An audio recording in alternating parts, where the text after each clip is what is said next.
في نظرية اسمها نظرية الفوضى الخلاقة. يعني ايه؟ يعني انا اخلق لك مشكلة واتوهك واشتتك واسيبك تفضل تدور على حلول، تفضل تدور على حلول، واول ما تلاقي حل وخلاص تحس ان الموضوع انتهى، تكتشف ان هو مجرد سلسلة انا حاططها لك اصلا علشان تختار اللي انا عايزه في الاول وفي الاخر. وكل ده بيحصل ليه؟ علشان افضل شغلك ومغمي عينيك عن الحقيقة.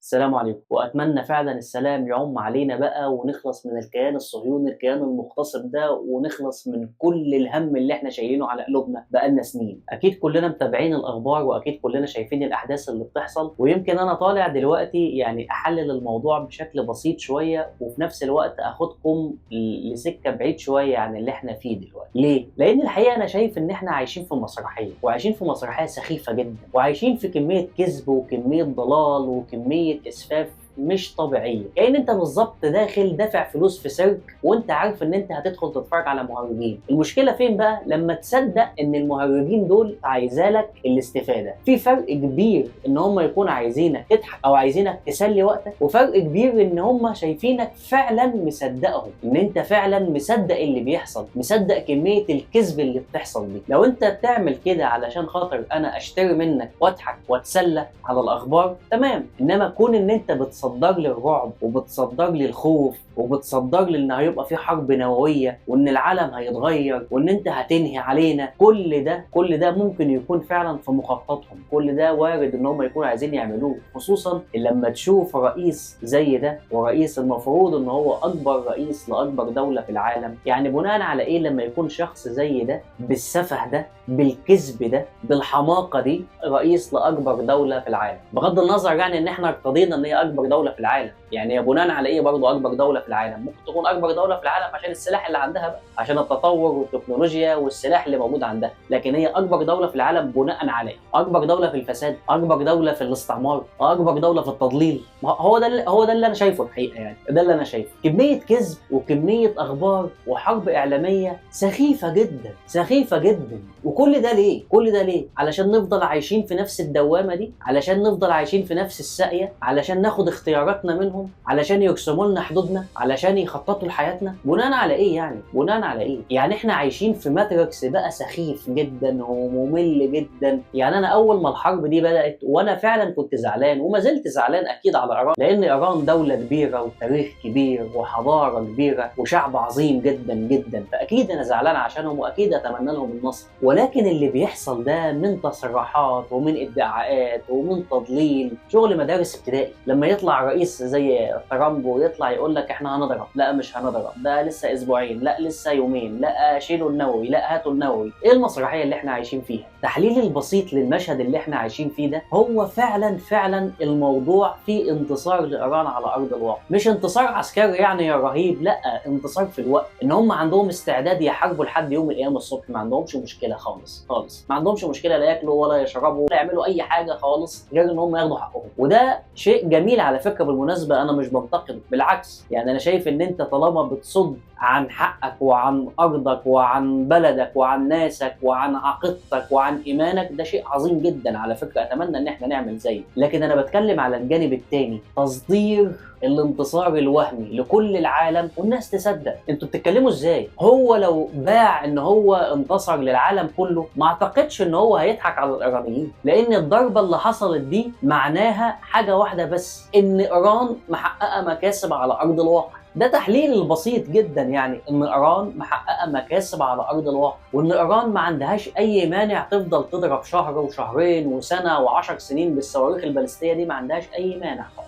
المتضرر واللي فعلا بينتهي وبينقرض هم الاسرائيليين. يعني انت لو شايف المشهد بشكل واقعي هتعرف ان الاسرائيليين اكبر ناس خسرانه. ما بتكلمش على الخساره الماديه ولا خساره المباني ولا خساره المباني العسكريه ولا المنشآت، لا، انا بتكلم على الخساره الاستراتيجيه في الارض، ان فعلا الناس بتمشي منها، الناس بتهاجر من اسرائيل. وده مشهد لو كلنا كنا بنحلم بيه عمرنا ما تخيلنا انه ممكن يكون هيتحقق على ارض الواقع. يعني احنا كلنا كنا مستنيين تهجير اهل غزه، اللي حصل العكس، اللي بيتهجروا دلوقتي هم الاسرائيليين، وده مشهد ما كانش ممكن يجي في احلامنا اصلا. فاحنا قدام مشهد تفسيره الحقيقي والواقعي ان ايران محققه انتصارات على الارض، بغض النظر عن كل الخسائر وكل المنشآت اللي بتتضرب عندها وضرب المنشآت النووية وكل الكلام ده. أنا بقى بتكلم على الناس اللي مصدقة تصريحات ترامب وتصريحات نتنياهو. أنتوا تعرفوا تضحكوا على شعوبكم، تمام، تعرفوا تضحكوا على الغرب، تمام، لكن لا يمكن تضحكوا على الناس الواعية، لا يمكن. اللي بيحصل ده لا يمكن حد يصدقه، لا يمكن حد طبيعي يصدقه. يعني أنت لما تقول لا أنا هضرب بعد أسبوعين، لا أنا هضرب بعد يومين، لا أنا مش هضرب خالص، لا أنا عايز مفاوضات، لا أنا عايز سلام، أنت مش عارف أنت عايز إيه أصلا. وطبيعي جدا، طبيعي جدا إن إيران تكون عامله حسابها، وطبيعي ان هي تكون فضت المنشآت دي او تصرفوا في الأورانيوم اللي عندهم، الله اعلم ودوه فين. يعني مشهد عبثي جدا، ومتابعتنا للاحداث دي هو شيء عبثي اكتر. ان كل واحد يفضل بقى قاعد قدام الاخبار ومستني اللي هيحصل، ومستني النووي اللي هيتضرب، ومستني رد ايران، ومستني رد اسرائيل. الماتريكس اللي هم عايزين يعيشونا فيه طول الوقت ده، طول الوقت ده في مصلحتهم مش في مصلحتنا احنا. احنا المفروض بقى كل واحد او كل شخص او كل اسره او كل مدينه او كل بلد تشتغل على نفسها. انا واحد من الناس هتابع الاخبار بس من بعيد لبعيد. ده الطبيعي بقى ان احنا نتحرر شويه بقى من الماتريكس اللي هم معيشيننا فيه ده. مش ممكن، يعني مش ممكن السفه ده، مش ممكن المسرحيه دي. طول الوقت بيتغذوا على الخوف، بيتغذوا على القهر، بيتغذوا على الفقر، ان هو يصدر لك اخبار، يصدر لك حروب، يصدر لك اوبئه، يصدر لك امراض. في ايه يعني؟ لو افترضنا ان يوم القيامه بعد بكره، ما خلاص عم هنخلص، بتخوفني ليه يعني؟ بجد والله الناس لازم تفوق شويه. كل دوله وكل مكان وكل مدينه وكل شخص لازم يشوف حاله، لازم يشوف نفسه، لازم يشوف بيئه حلوه يعيش فيها، ما يفضلش متابع الاخبار وما يفضلش مصدق اللي بيحصل بالشكل ده، لان هم مش عايزين اي حاجه غير تضليل الناس، غير تضليل الناس. وما بتكلمش عن الناس العرب بس، ولا على المسلمين، ولا على الشرق الاوسط، العالم كله عموما عايشينه في الضلال. يعني لو انت شايف المشهد بشكل واقعي شويه هتعرف ان فعلا في دوله عميقه جدا هي اللي بتحرك الاحداث دي كلها، والناس دي كلها عايشين في الساقيه دي، عايشين في الدوامه دي. في دوله عميقه هي اللي بتحرك، وهي اللي بتخطط، وهي اللي بتقرر، وهي اللي بتختار، وبيجيبوا ناس تنفذ. يعني ترامب ده مجرد حد بينفذ، لا هو صاحب فكر ولا صاحب مبدأ ولا صاحب سياسة ولا عنده أي شيء في أي شيء خالص، مجرد بينفذ. طب مين الناس اللي بتنفذ بقى عليهم؟ الشعوب. يعني انت لو جيت حسبتها هتلاقي هي مسألة درجات. دولة عميقة بتقرر وبتخطط، وبعدين رؤساء بتنفذ، وبعدين حكومات بتنفذ كلام الرؤساء، وبعدين مين بقى اللي بتنفذ عليهم؟ الناس الغلابة، الشعوب. كل الشعوب بالمناسبة، كل الشعوب. وإن كان في عنصرية كبيرة قوي ناحية المسلمين خصوصا في الشرق الأوسط. يعني هم هدفهم ان هم يقضوا على المسلمين بشكل يعني فظيع، بس ده مش معناه ان هم هيقضوا على المسلمين بس، لا، هم اصلا مش عايزين اديان. يعني حتى المسيحيين مش بعيد عنهم، وحتى اليهود نفسهم مش بعيد عنهم. يعني اللي بيحصل ده كله ان هم سايبين دلوقتي اليهود لايران، هو ده مش بعيد عنهم. يعني هم قاصدين ان المسلمين يحاربوا اليهود. المساله يا جماعه اكبر من كده، والله مساله اكبر من كده. المساله كلها تتلخص ان احنا عايشين في مسرحيه، وللاسف مصدقين اللي بيحصل. انا واحد من الناس ربنا الحمد لله انعم عليا بشويه وعي، يعني ان انا اخرج من بره الفيلم ده، واللي يحصل بقى. احنا مش هنفضل طول الوقت مستنيين الصاروخ هينزل لعمق 60 متر، لا هينزل 80 متر، لا هينزل 2000 متر، لا اصل هم شالوا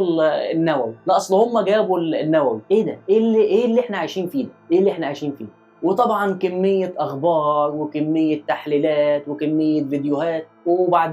وبعدين يعني لو في حرب حقيقيه بجد فهي ايران محققه الانتصار الحقيقي على الارض، وكل اللي بيحصل ده مجرد اللي هو يعني حفظ ماء الوجه، اللي هو طيب تمام، انت يا اسرائيل مش هتعرفي تسدي مع ايران خصوصا في الوقت، مش هتعرفي تستحملي الضرب الصاروخي كل يوم، مش هتعرفي تستحملي الكلام ده. طب احنا نعمل ايه علشان نتراضى ونخلص؟ لان انت كاسرائيل او كدوله عميقه بتضغطي على امريكا او بتضغطي على ترامب ان هو يتدخل. فترامب هيعمل ايه؟ ما عندوش اي حاجه يعملها غير ان هو هينفذ الضغط اللي عليه. ايه هو الضغط اللي عليه؟ يضرب لنا يا عم المنشآت الايرانيه دي علشان نبان للعالم ان احنا جيش لا يقهر، وان احنا قضينا على الموضوع، وان احنا طالعين كسبانين. لكن في الواقع ان انت رايح تضرب جبل، والمشروع الايراني مش هينتهي، والنظام الايراني مش هو النظام العراقي ولا هو النظام السوري علشان تخلصوا عليه في اسبوع ولا في اسبوعين. الموضوع مش كده. طب نعمل ايه؟ خلاص احنا نبين للعالم ان احنا اعظم جيش في الارض، ونروح نضرب المنشآت النوويه علشان يطلع شكلنا حلو، وفي نفس الوقت ندي الفرصه لايران تلم نفسها وتلم الورق بتاعها وترتب اوراقها من تاني، وفي نفس الوقت اسرائيل تطلع كسبانه وتبطل بقى الناس اللي بتهاجر، وتبطل بقى الفلوس اللي عماله تترمي في الارض والمنشآت اللي عماله تقع في الارض، وكله يطلع متراضي، كله يطلع كسبان. ده معنى الضربه اللي حصل. انا بتكلم بقى انا كراجل مواطن، انا كراجل مواطن عربي، ما بتكلمش مواطن مذهبي ولا مواطن عقائدي ولا مواطن طائفي، ولا انا بتكلم ان انا مواطن عربي.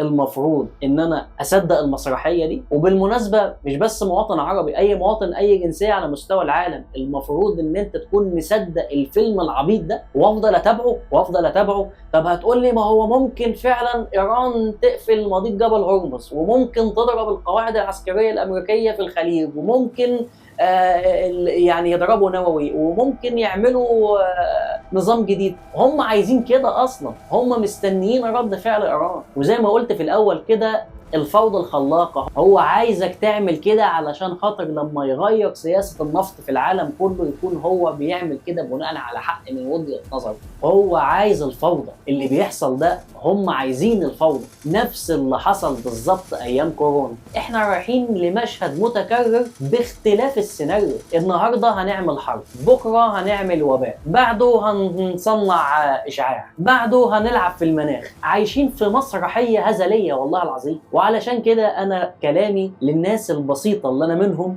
ما تصدقش كل حاجه بتشوفها، ما تصدقش كل حاجه بتسمعها. انت المفروض تختار مسار حياتك بايدك وبنفسك، وتخرج من الماتريكس ده، اخرج منه. لان الموضوع ممل جدا وعبثي جدا وسخيف جدا يعني. وهيفضل لحد امتى؟ ملوش نهايه. مش هنفضل احنا طول الوقت مستنيين ترامب قال ايه ونتنياهو هيعمل ايه وايران هتضرب ايه وبعدين يعني لو في ملخص عايزين نطلع بيه بعد الكلام ده كله، هم عايزين يصدروا الفوضى، وعايزين يعملوا نظام جديد، وعايزين يعملوا شرق اوسط جديد، وعايزين يعملوا خريطه جديد، وعايزين يتحكموا في النفط، وعايزين يعملوا يعني اللي ما يتعملش. طب ده هيتعمل ازاي؟ بالفوضى. طب الفوضى دي تيجي منين؟ من التخويف. طب التخويف ده هيحصل ازاي؟ تصدير اي شيء زي الاوبئه، الامراض، تغيير المناخ، الحروب، الاشاعات. ده السيناريو اللي احنا عايشين فيه باختصار شديد. ولو الحرب دي خلصت النهارده، لو مجلس الامن طلع وقف اطلاق النار دلوقتي وانا بتكلم، هل معناه ان الموضوع خلص؟ لا، ما خلص. هل معناه ان الحرب هتنتهي؟ لا، مش هتنتهي. هل معناه ان هم مش هيخططوا تاني؟ لا، مش معناه انهم مش هيخططوا تاني. هي سيناريو احنا عايشين فيه، ساقية احنا بنلف فيها ملهاش اخر. طيب ايه الحل ان كل واحد يختار مسار حياته بنفسه، كل دولة تختار مسارها بنفسها، ونخرج بقى من يعني المستنقع اللي احنا عايشين فيه ده. انا ممكن اطلع اجيب لك الاخبار، وممكن اطلع اجيب لك الاحداث، وممكن اطلع اجيب لك التحليلات، وممكن ادخل لك على المواقع واجيب لك الصور واجيب لك الفيديوهات واجيب لك انواع الطيارات وانواع الصواريخ. بس هو يعني الحياة مش كده يا جماعة، الحياة مش كده. اللي احنا فيه ده شيء ممنهج، والمفروض ان احنا نخرج منه. اتمنى تكون الرسالة وصلت، واتمنى ان كلامي ما يكونش ضايق حد ولا زعل حد، وربنا يسترها علينا وعليكم. السلام عليكم.